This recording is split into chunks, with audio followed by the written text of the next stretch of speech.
everybody. Welcome to the Saturday morning live stream. Looks like we have some of our regulars. We got a couple new people in here. It's good to see all the new people. What's going on? Something upstate New York, I think I saw. Haven't seen you in here before. Um, got a lot of our regulars here. What's going on, everybody? And yeah, we have Desert Reef Aquatics. He actually made it today, so that's not good. Not good at all. So today we are giving away a $200 gift card to Worldwide Corals. And the reason we are is because last week the winner was not able to receive the giveaway. So for those up there, most of the giveaways you need to be here in the United States to get them. So if you are in the UK or you are outside of the United States, more than likely you're not going to be able to win the gift or the giveaway. Sorry. So entering to the giveaway for things such as gift cards to Worldwide Corals who don't ship to Europe might not be worth entering the giveaway. So I just wanted to point that out. That's why we are giving away a $200 gift card. Andy is saying he's walking into WWC right now. Let them know that I am promoting them and that I'm giving them a $200 gift card here on my giveaway. Um, and for those that don't know, the cover today or the picture today is of my Regal Angelfish that was made by the owner of Worldwide Corals that my wife gave me for our anniversary. It is now up on the wall behind me, but you guys can't see with the green screen. It's really cool. Really like it. They did a fantastic job on them. So anyway, let's see what we got going on today. Today we are going to discuss nutrient control. And the reason we're going to discuss nutrient control is because I have been through a series of devices and I have come to the realization that every tank is different and every tank needs a different type of nutrient control. Um, Obviously, I'd like to automate all of my stuff and I like to make it so it's easier. And we're going to kind of go over some of the devices that make it easier for reefers out there. Obviously, I'd like to get participation and get people to participate. So, any suggestions or questions, please let me know. And if I say anything that anyone disagrees with, call me out because I will tell you that nutrient control is not one of my uh, well-versed subjects, I guess is the right term. So, let's start with kind of my suggestions. And oh, by the way, we were supposed to have Terrence from Neptune today on. Hopefully, we have him next week. That would be great. Um, so I'm kind of on the cuff, not prepared. So just bear with me. So I've tried a lot of different nutrient controls. When I first got my fish tank up, I didn't really do any nutrient control. I found that high nutrients actually seem to help grow my corals. And the interesting part about that is I had a lot of softies. So I remember I had a big hammer coral. I remember I had some leathers and some mushrooms and some very basic corals. And I didn't really care about nutrient control. And this was back in, let's say, 2005-ish, 2004-ish, when I had my first larger reef tank. And we found that nutrient control really wasn't something people really knew about, to be honest with you. There was GFO, to get rid of phosphates. There was the nitrate sponges. There was the denitrator, if I recall. But it's interesting that back in the day, nutrient control wasn't a big deal. I didn't really test for it, nor did I really care about it. I remember if nitrates were high, oh well, big deal. But as things, got more advanced, we started to realize that keeping your nutrients at a certain level depending on what you have in your tank, we started to realize that nutrient control is quite important. So that's what we're going to kind of go over today. So let's see if any questions. No questions yet. Nutrient control is the only factor that doesn't have a calculator to solution for individual. That's a good point, Glenn. So here's my advice, and again, I like people to call me out if they don't agree with me on some of my points. So if you're trying to keep softies, you're trying to keep any type of coral that is not sensitive, for instance, you're going to want to keep your nutrients a little higher than normal. So what I recommend is generally, and I think Aaron just mentioned the general ratio, but when you have softies, let's say mushrooms, let's say leathers, let's say even, oh God, desert reef aquatics. Come and crash the stream. I dare you, dude. I dare you. Um, so, um, oh God. Anyway, what was I saying? Um, you have softies, you have leathers, you have Euphilia, not necessarily LPS, but we're talking, basics. So zoanthids, any type of coral like that, you can get away with a nitrate level of 25 to 30, nitrates without any issues. Oh God, what is he doing? If you're here, dude, I swear to God, I'm locking you out of my house. My wife better not let you in. So, again, if you have your um, softies, you're going to probably want to keep your nutrients roughly, I'd say, like I said, 20 to 30 is fine. Obviously, lower is fine as well, but 20 to 30 is fine if you have just um, those corals. But once you start to get into the LPS and once you start to get into the SPS, you're going to want much lower nutrients. So you're going to want to aim, let's say you have an LPS tank, you're going to want to aim for, between 10 and 20. And if you have any SPS, you're definitely going to want to aim for under 10. Even under 5 is probably best for SPS, as they are a lot more sensitive to higher nutrient levels. Another thing to note is that if you have any clams or you have any filter feeders in the tank, they're going to reduce the nutrients in the tank. So if you have clams, for instance, most of the time your nutrients are going to be quite low just because you have clams in the tank. So that's kind of where you want to sit with your nutrients. So let's discuss on the high end of nitrates, let's discuss the low end of nitrates. So this is something that was recently kind of discovered over the last decade, which was too low nutrients is also a very big deal or a very big problem. So what happens is when you have very low nutrients, your corals don't have the energy in which to uh, photosynthesize, let's say, or grow. So what happens is if you have a nitrate level of, let's say, 0 or 0 to 1, most of your corals are not getting enough nutrients to grow, and therefore generally they start to bleach out, or generally they start to have some coloring issues. Now, there's a flip side to that conversation, and that is if you're trying to run what's called an ultra-low nutrient system. Now, when you're running an ultra-low nutrient system, which is 0 to 1 nitrates, you're going to have to feed aminos and you're going to have to feed supplements to keep that ultra low nutrient still functioning, but not necessarily killing the corals essentially. So if you look online, there's some people that run ultra low nutrient systems and they get a pastel color and a really cool color on their corals. However, how they're doing this is they're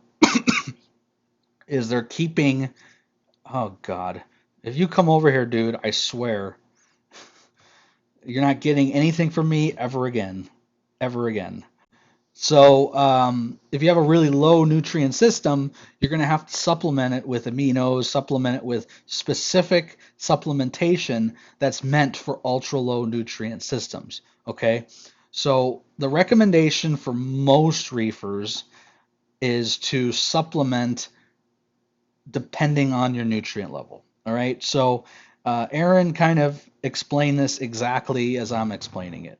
So what I'm trying to say is if you have lower nutrients, you're going to want to supplement more aminos. If you have higher nutrients, you want to supplement less aminos because they're getting enough of their energy from the nutrients that you're putting in the tank, which are fish food, fish poop, anything that causes that. So Ron had a question. What do you currently use to export nutrients? We're going to actually go over that. That's something I wanted to discuss, kind of what my story has been with it. Um, Anthony, I believe Aaron mentioned it's called the Redfield ratio, and you can probably look it up online. Aaron mentioned, I think it's 1 to 6, if I believe, is the ratio. Aaron, you might have to repeat because I don't know specifically what it is. Uh, Andy, tell Carlos, thank you. So again, we're still talking about nitrates. Notice everything I've been talking about is nitrate driven. We haven't even got to phosphates. So nitrates generally are going to be a majority of your energy and what the corals are going to consume to grow. Okay, so you want to make sure that your nitrates are in those ranges that I gave you, and you're going to be just fine. A lot of people look at nitrates and they get really concerned with them. They try to get them as low as possible. Um, the problem is you don't really want to get too hung up on your nitrates. You want to kind of keep them at a certain level, but don't get really help. Like I said, if they're really low, then we have to worry. But if you're really concerned about your nitrates, it's going to just drive you crazy. So, again, if you're under 25, you're generally going to be okay. If you have SPS only in your tank, you're generally going to want under 5, 10, 5, somewhere in that range.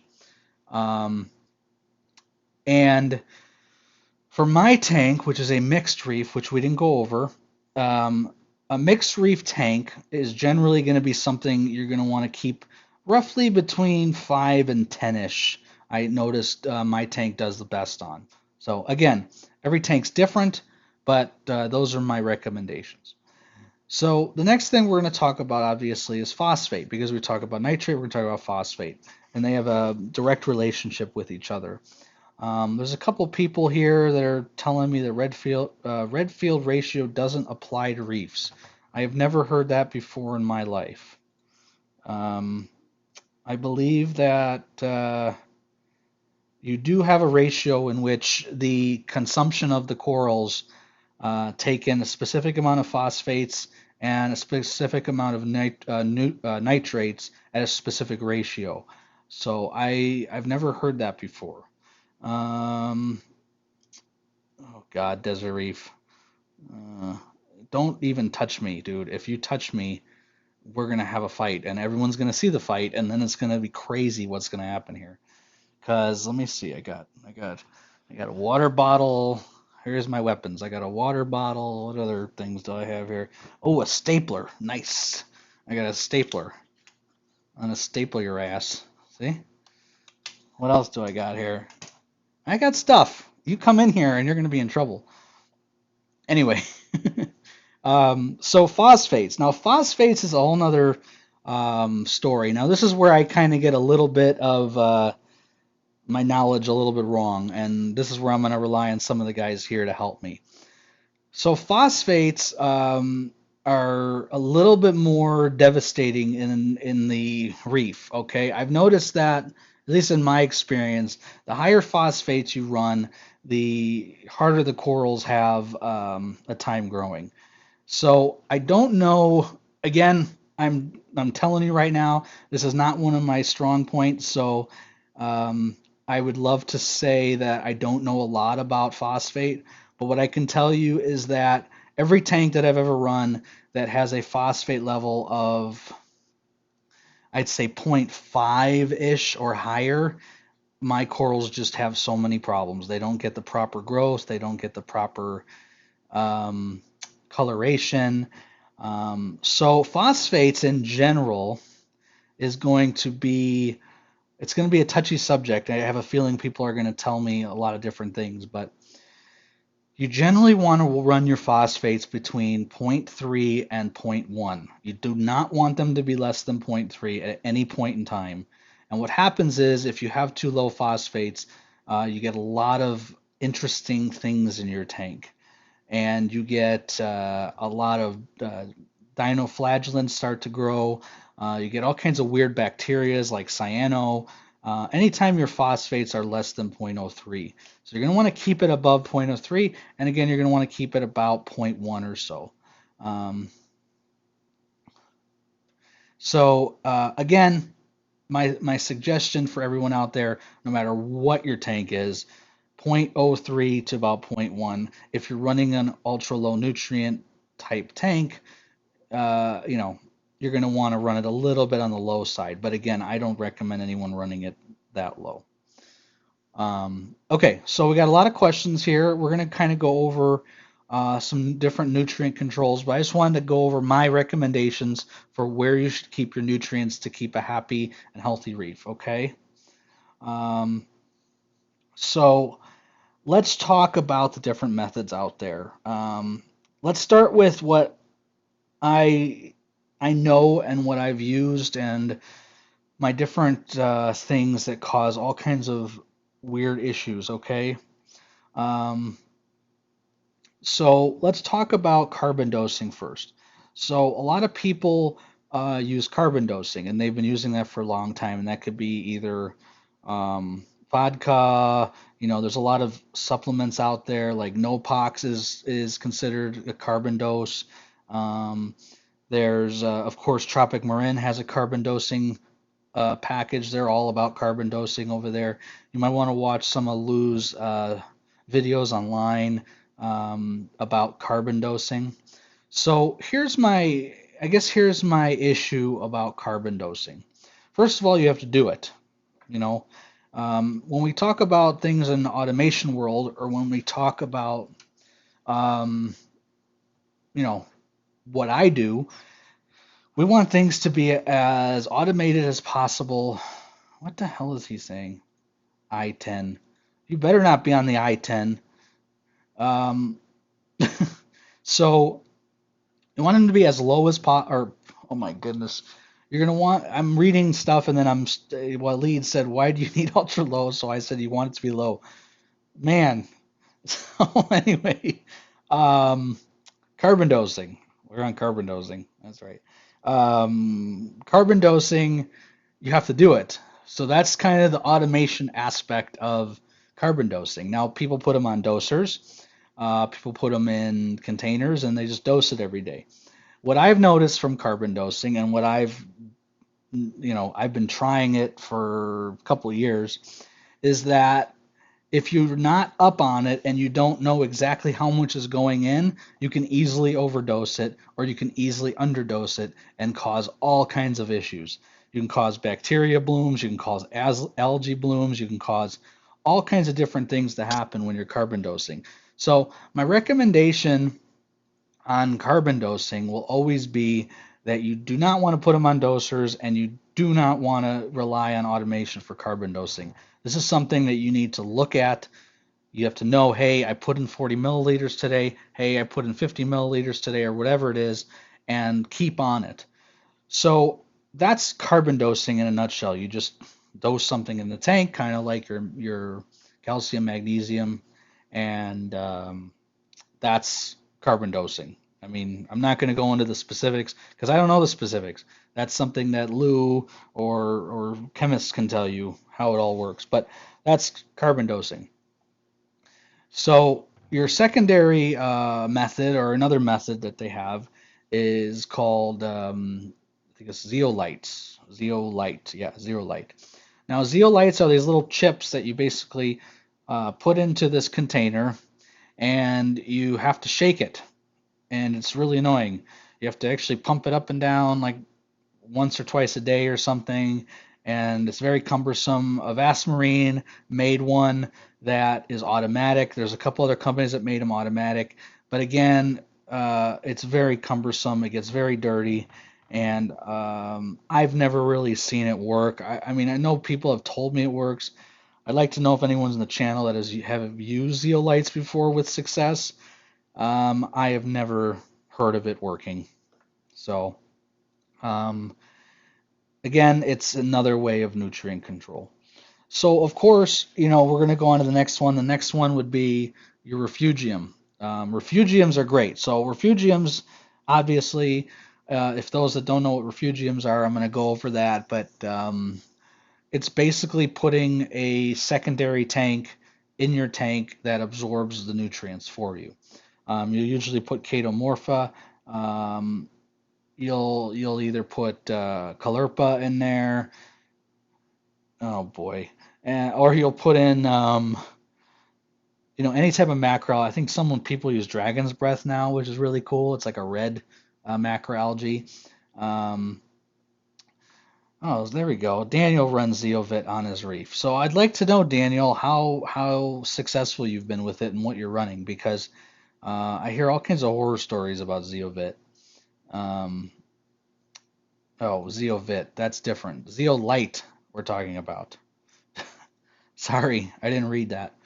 Zeolites. So anyway, having a refugium is probably your best bet, and your you're going to light your refugium, and it's going to grow macroalgae, and it's going to export your phosphate and your nitrates, and you have um, the ability in which to adjust how much gets consumed based on how much lighting that you use. Okay. Um, I think that is probably going to be one of the best ways to do it and the easiest ways to do it. And as with a refugium, it's usually the cheapest way to do it also. Now, for me, I tried refugium on my tank, and unfortunately, I don't know why, but either my refugium wasn't big enough or I wasn't getting enough nutrients out. So my phosphates just continued to rise and rise and rise and rise, and I had to keep supplementing with GFO, which, for those that don't know, GFO consumes phosphates only. They also have nitrate sponge that consume nitrates only. But again, for a full system, a refugium is great because then you have the ability to export your nutrients, both your your phosphates and your nutrient and your nitrates via the refugium. So I think I know a lot of people are asking what's kind of the best way. I'm going through all the different ways. Carrie Reefer asked what's the best and easiest and effective. I think a refugium would be your easiest and most effective way. But again, for me, it didn't work, and I don't know why. And to this day, I didn't understand why. It was not consuming enough of the nutrients. Either I was feeding too much, or you guys can see my tank in the background. I have a lot of corals. I have a lot of fish, and I can tell you it just didn't work for me. So I had to change to something else. Okay. So now they run what we call chaeto reactors or algae reactors. This is something new in the last couple of years, and it's basically a external refugium essentially. So let's say you have a tank that you don't have enough room in your sump, or your sump is completely filled with all kinds of stuff. You have no room for macroalgae. They have these little reactors. They have really big ones. Parabellum makes these gigantic 5 feet ones, and then they have these small little ones. And what they are, they're little tubes that you could probably make at home. They put an LED light through the middle, and it grows macroalgae inside, and you just pump water through it. It's essentially a refugium in a bottle, is basically what it is.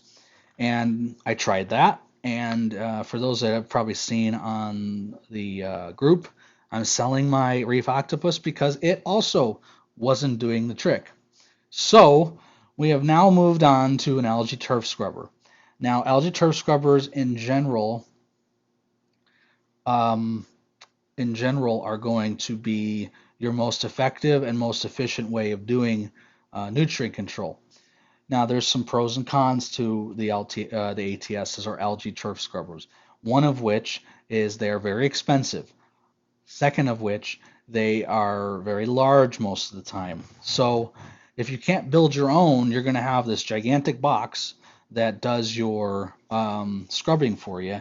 And furthermore, you have to clean it. You have to clean it about generally every week to 2 weeks, you got to clean it. And it can be pretty disgusting and it can be kind of cumbersome to clean. However, the ATSs in themselves are going to be the most effective way of reducing nuisance algae in your tank because all of your algae is going to grow inside your algae turf scrubber. It's going to all the chaeto, all the junk, all the bacteria, all the crap that gets grown from high powered lights are going to be on the algae turf scrubber. So the algae turf scrubber I find to be the most effective way of removing nutrients, especially if you have a tank such as mine that has the difficulty of keeping everything at a lower level. Um, Sean Nelson asked, could you run a chaeto reactor and an ATS in conjunction? You technically could, but there'd be no reason. Generally, the ATS is going to be your go-to, and it's going to probably take over, and the chaeto is probably not going to grow. But technically, you could.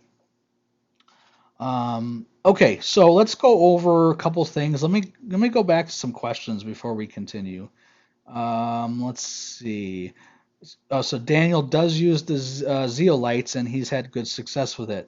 I find, like I said, the pumping thing you got to do every day just annoying, and I don't want to do it. I know companies make automatic ones, which is nice. Rob says he runs a refugium. Yeah, a lot of people run refugiums. As automatic testing for nitrate and phosphate come to market, do you think the future will be dosing these elements and turning on and off reactors? I absolutely do, Chris. I know there is a company out there that is making an algae turf scrubber that turns on and off based on values from a Reef bot, for instance, or from a device that can test your nutrients. So absolutely, I think that's going to be something down the road. Um, I am not sure what that question was. Let's see.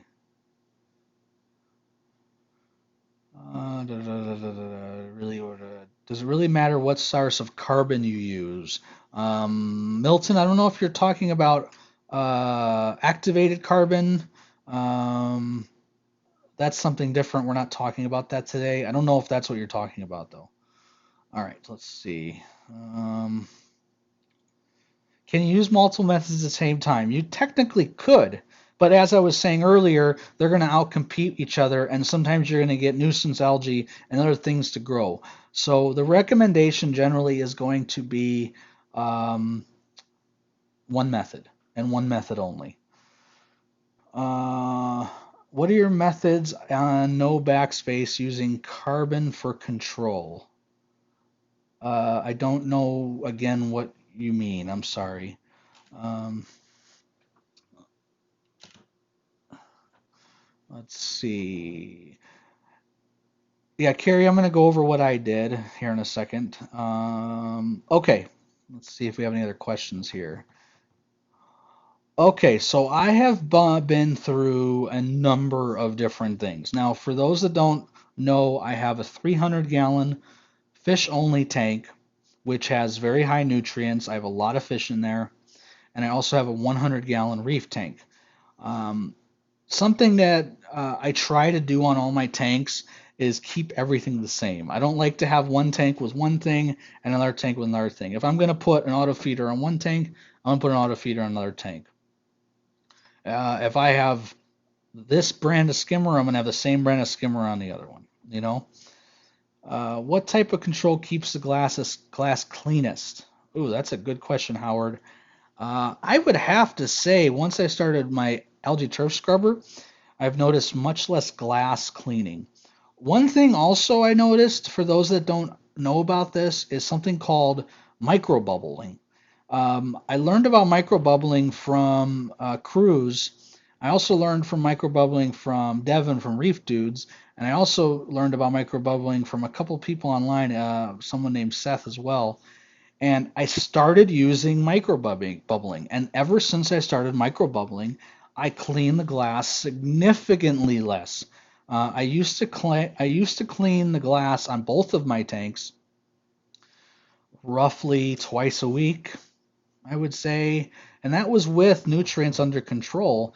Once I started using the microbubbling method, I swear to you guys, I rarely clean the glass now. It's maybe once every 2 weeks. It's quite astonishing. So, and again, that's with nutrients in control. If you don't have nutrients in control, then microbubbling isn't going to do anything. But microbubbling seems to, um, again, help me with algae on the glass.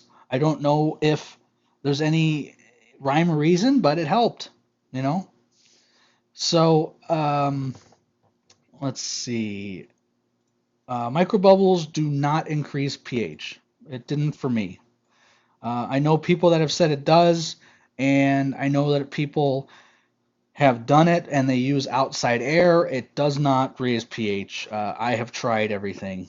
Um, I don't know what to tell you guys. There's going to be people that are going to argue with me. I have not got it to raise pH in my house.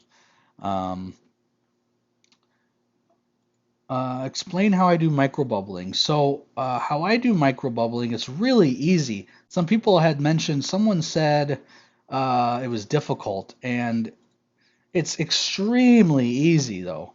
So, I microbubble at night. I microbubble roughly 11 p.m. to about 6 a.m. So I don't even know when the microbubbles are on. You put a little wooden air stone.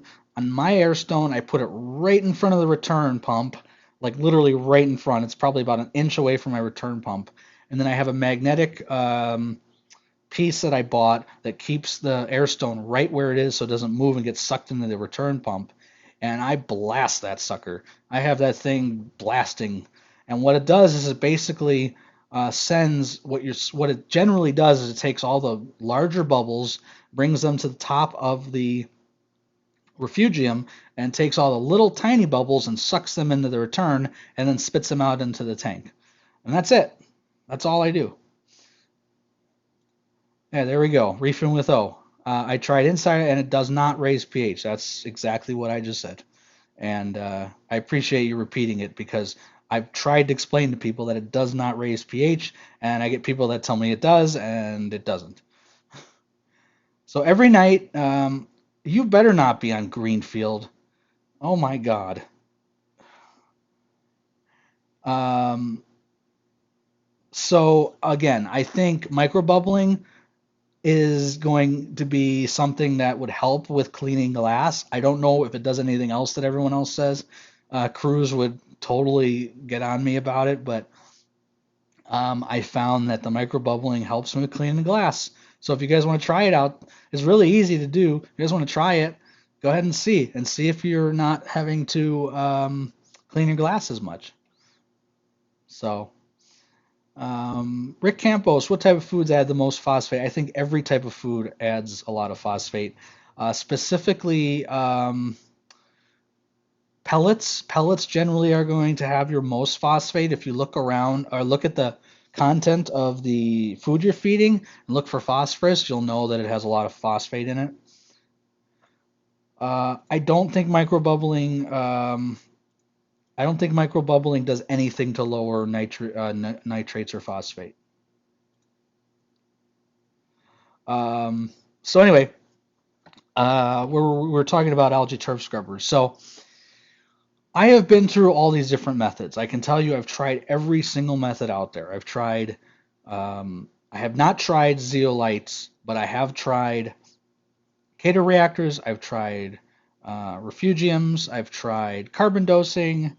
I've tried, um, let's see, I've tried a couple different algae turf scrubbers. And I could tell you right now, I'm very happy where I am. and we're going to go over that. Let's see. To what extent does your microbubbles come in contact with your corals? So that's a really good question, Gary. So this is going to be the point of contention with a lot of people online with microbubbling. So microbubbling, the bubbles are so tiny, okay, that most of your corals during the nighttime close up so much that the microbubbles actually don't really affect any of the corals.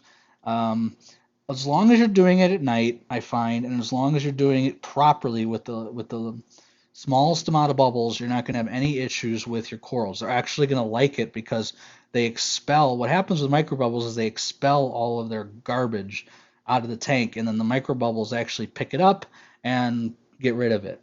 And I found that while microbubbling, my corals look a lot better.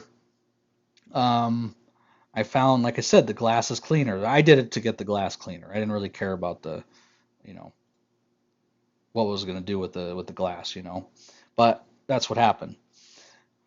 Um, so Lucas brought up a really good question here. So exactly what I was kind of going to go over, which was roller mats. And if anyone watched my top 10 list of automation, I find roller mats to be one of the best things to keep your nutrients in control, because the roller mat's going to pick up everything and it's not going to leave it in the tank like a sock does. So when a roller mat grabs all that junk that contributes to high nutrients, the roller mat takes it out of the water, so it's not even in the water anymore. And I find that roller mats definitely keep your tank much cleaner. Do you run it at night after the lights out? I absolutely do run my microbubbling while the lights are out. And I highly recommend everyone else to do that if they're going to try it. Um, Lucas, they can sometimes lower pH actually depending on the room environment. Again, I'm not going to say I'm the expert on microbubbling, but for me, it did not raise my pH. Period. Um, so. So we're going to talk about algae turf scrubbers, and this is going to be an interesting conversation. So when I originally bought my algae turf scrubbers, I bought the clear water scrubbers. And the reason I bought the clear water scrubbers, there were two reasons why I bought them. The first reason was because they were really the only ones out at the time that I could find that were going to do enough nutrient control on my two tanks. And I decided to go with the clear water. Now, when I first got the clear water, I set them up, I got them all working. I read online that a lot of people loved them. There was not a lot of problems with them, and I thought this would be great to have. So I bought them. I decided that I'm going to run them at a certain time, and I spoke to the owner, and the owner told me to run one of them at 24 hours and told me to run the other one at a specific amount of time. Desert Reef. Oh boy. Yeah. So I decided to get the clear water, like I said, because I had good reviews. I was like, this is going to be great. Put it in, had it running, and Aaron's aquaculture can tell you the stories of which I can kind of go through. But generally, when you first get an algae turf scrubber, guys, it takes a long time for it to grow algae. So if you're expecting an overnight success, it's not going to be, okay? You're going to probably need to, I would say, a month generally, and this is where I get into a conversation with you guys, which is my clear water scrubber, after 3 months, had zero algae on it. And I contacted the company and I said, what am I doing wrong?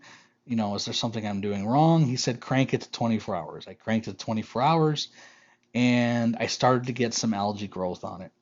I could tell you that Aaron's Aquaculture here, who's in the chat, helped me get my clear water scrubber working, which was to remove it and put some algae from the tank onto it.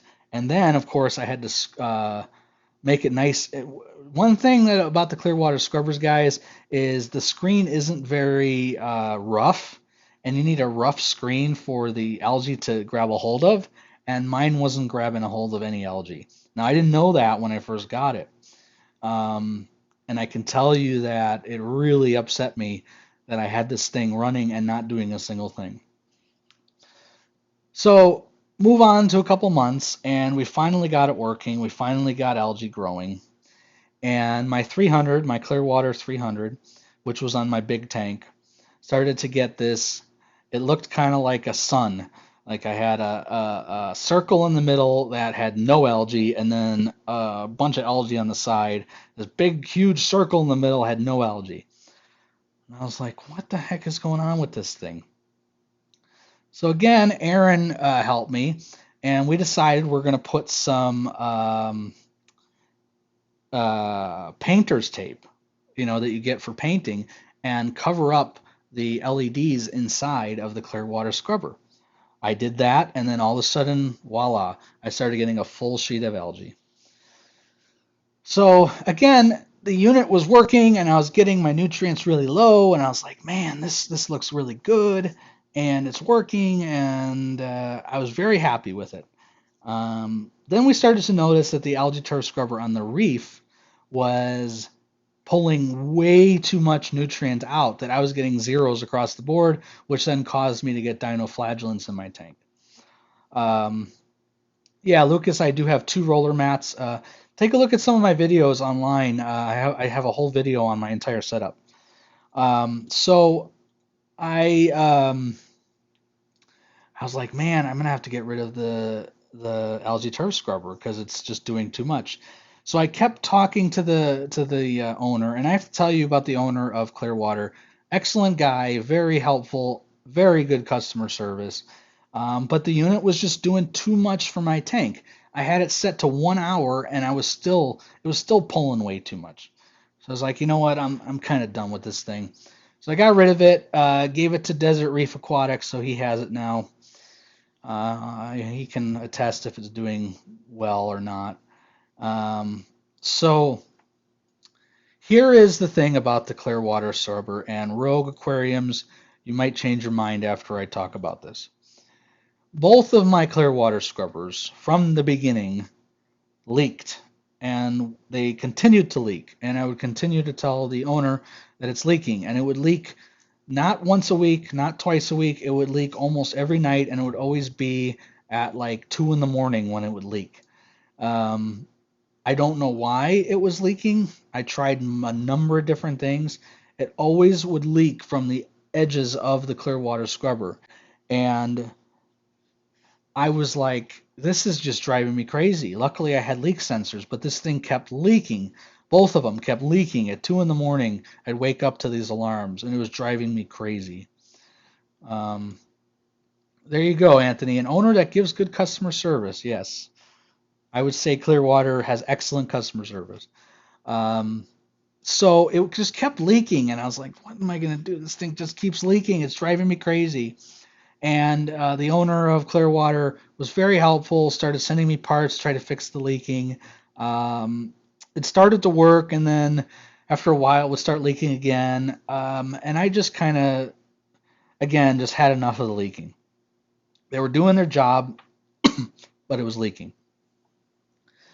So I was like, you know what? I'm gonna just, I'm done with this. I'm done with these Clearwater scrubbers, and I'm going to upgrade. So what I did was, let me pull this up for you guys so you can see it. Give me 1 second, okay?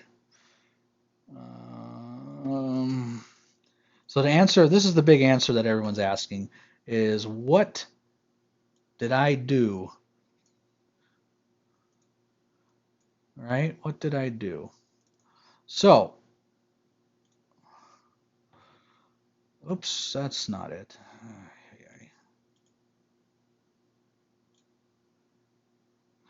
So, on my reef tank, I now have a 4 Square Aquatics algae turf scrubber.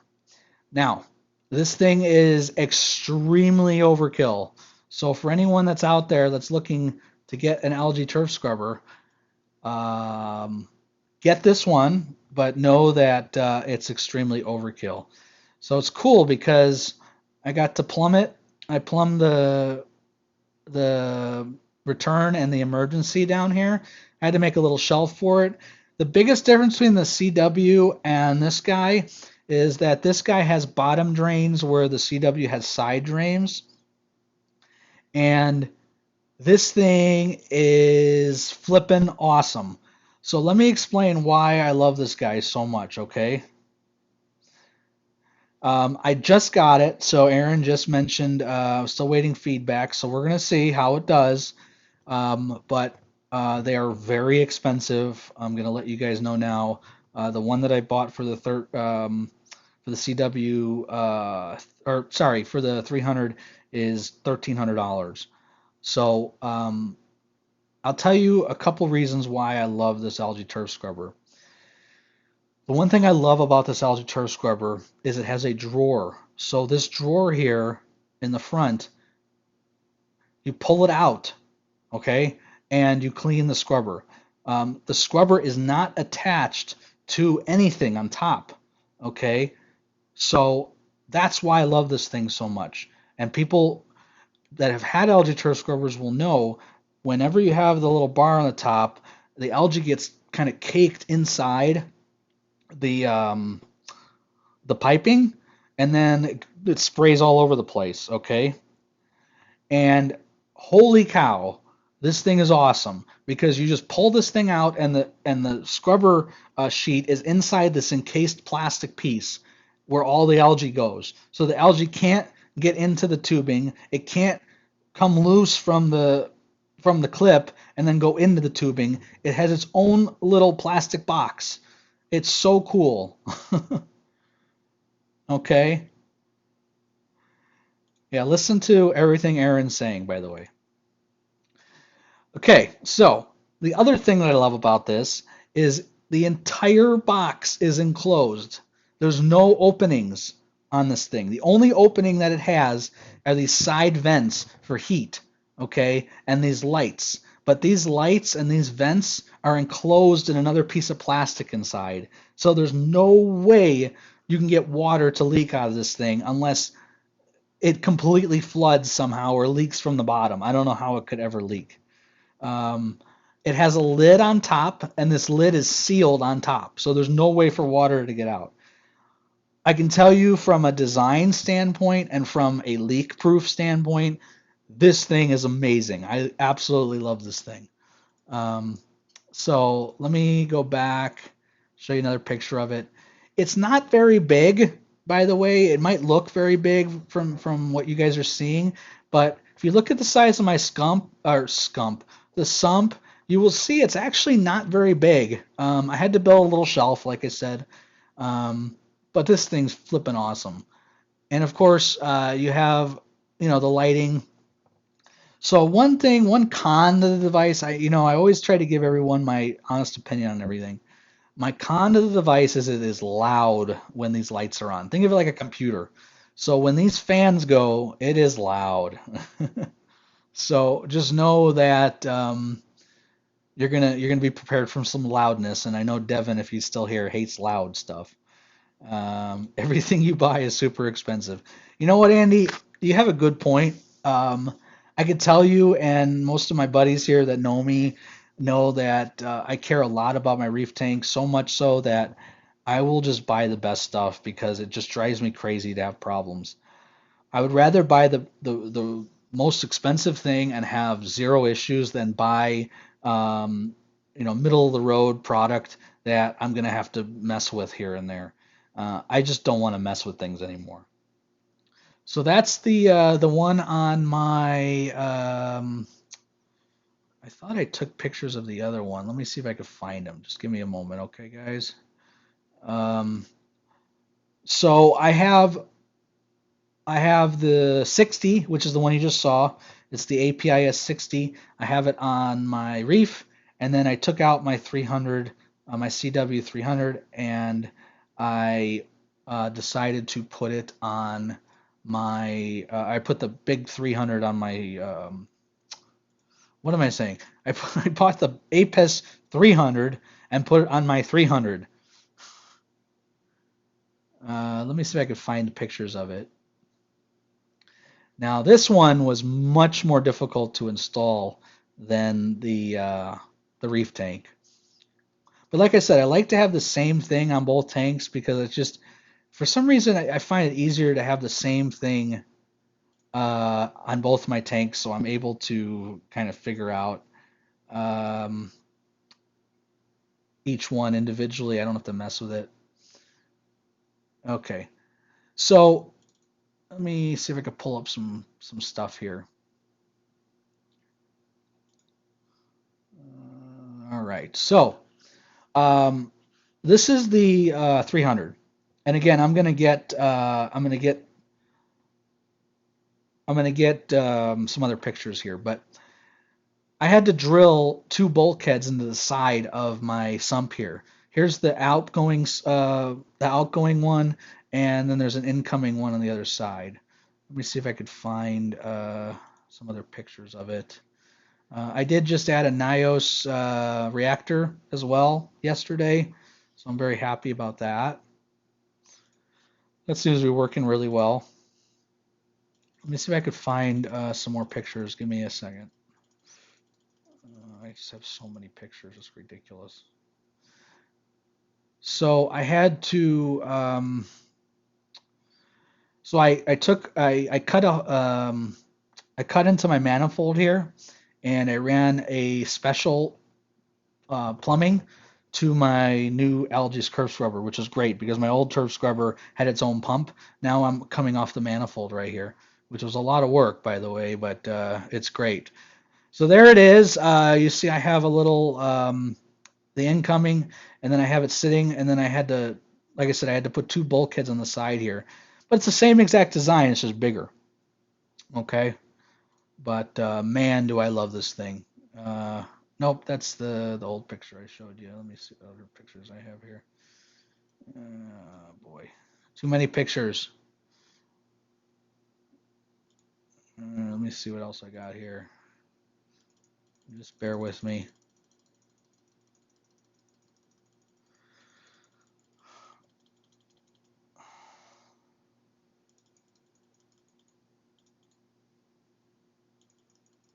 If you give me a hug, dude, I'm gonna freaking hit you.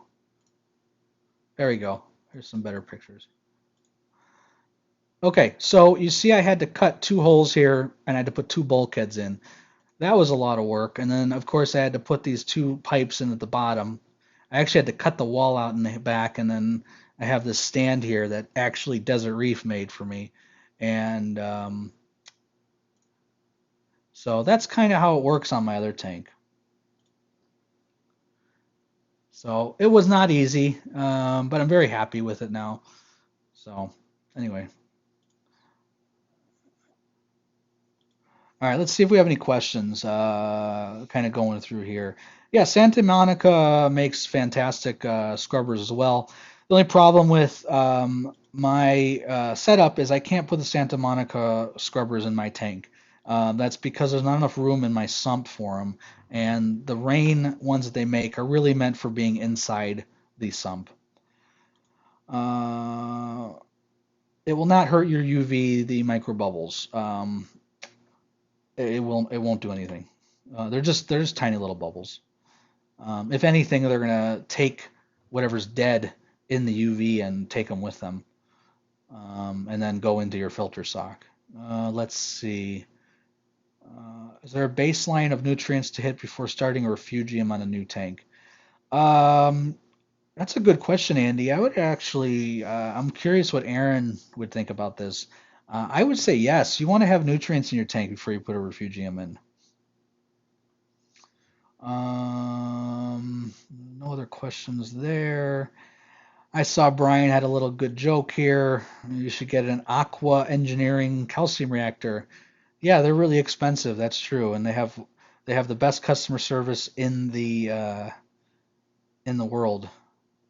I may have to run a tank follow. I will. I will have to dose. Yes, you will need to dose nitrates and phosphates, or just throw food in there and just let it rot.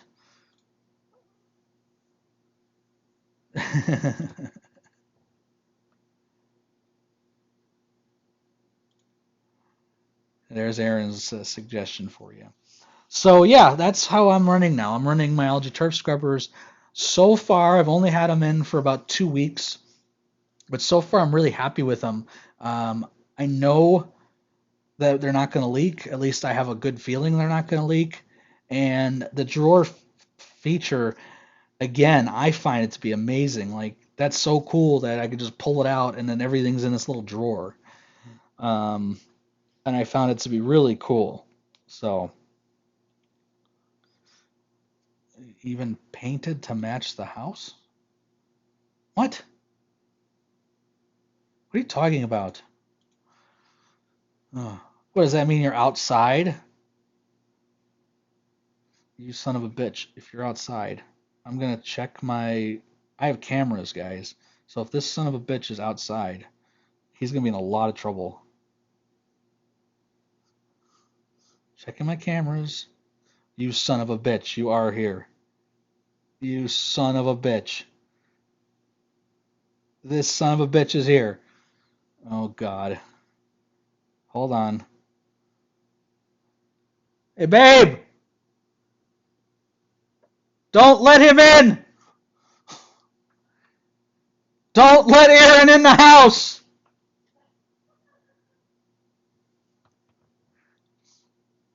I'm not opening shit.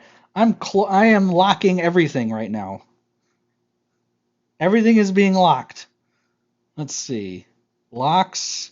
Garage door locked. Locked. Everything's locked. You are not coming in my house. You stupid. You guys don't believe me, but he is here.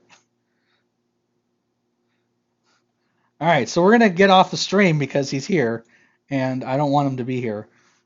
So, it's unbelievable. No, he's not coming on the stream. Oh, God. All right, so we're talking now. I got to deal with him at my house during a stream. Aaron is here for some godforsaken reason.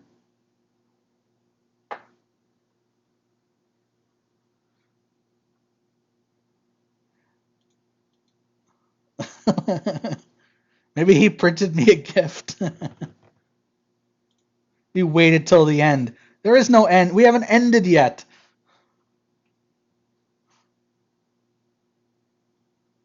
Oh, Brian, don't give him any ideas, dude. Oh my God. Now he's gonna come to my. Oh, oh my goodness. I like that Desert Reefer guy. He is funny. Well, yeah, we mess with him all the time. If you're on the Facebook group, I post a picture of him every week. Oh God. There's no room for him. I got the green screen. He can't even fit back here. So, too bad. Oh, my camera's gonna go off. Let me reset it. There we go. All right, so I think we kind of talked about everything I wanted to talk about. Time to move. So we have 36 people in the social distancing. Exactly, social distancing. You're not supposed to be here. So we got 36 people entered in the contest today. Turn your camera. He's not at the window, at least not yet.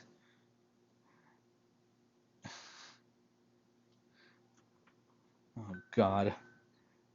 Don't let him in!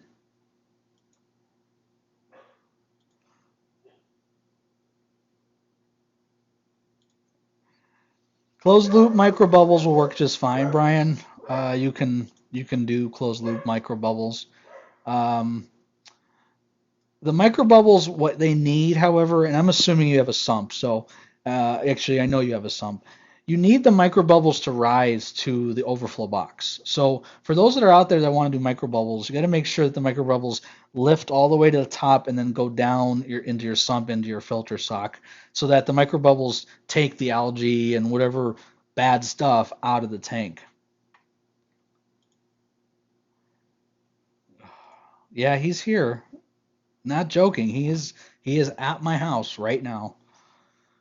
All right, so we got 36 people on the stream, and we're definitely taking Desert Reef Aquatics out of the running because he's here. This is for a $200 gift card today, and we're gonna run this before he comes into my house. I'm not letting you in, dude. All right, so we're ready to run the contest, guys. We've already been at it about an hour anyway, so we're about done. Oh, God. All right, so the winner today is Pappy129900. I don't know who you are, sir. My moderators will have to let me know if you've been in here and what you've been doing. That's pretty funny, Anthony. If he's in my house, I'm going to kick him.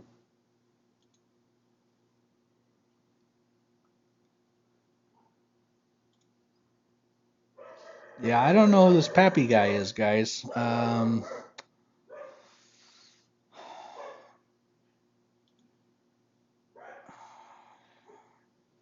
right, I'll go get him. Hold on. We got to run the contest again, anyways.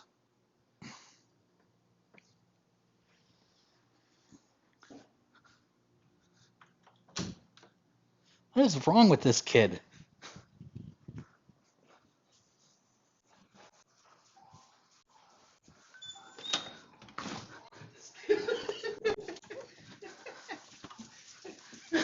You actually came to my house.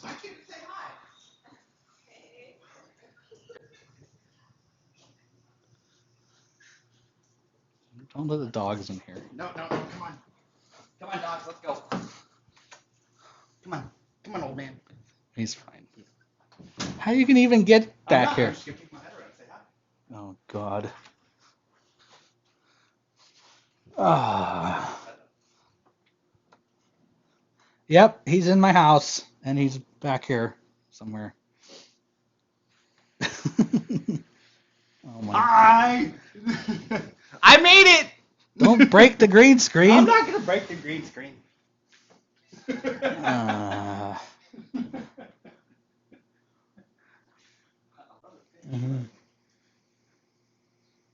I'm actually on my way to San Diego. Oh. All right, we're still on the stream. Okay, so Pappy, I will have to ask my moderators here if Pappy has been participating. I think he did ask a question, if I remember. So, Pappy, I don't know who you are, but if you are part of our Facebook group, you're gonna have to hit me up on Facebook and let me know how to send you the gift card, and hopefully you're here in the United States. So use your stapler on him now.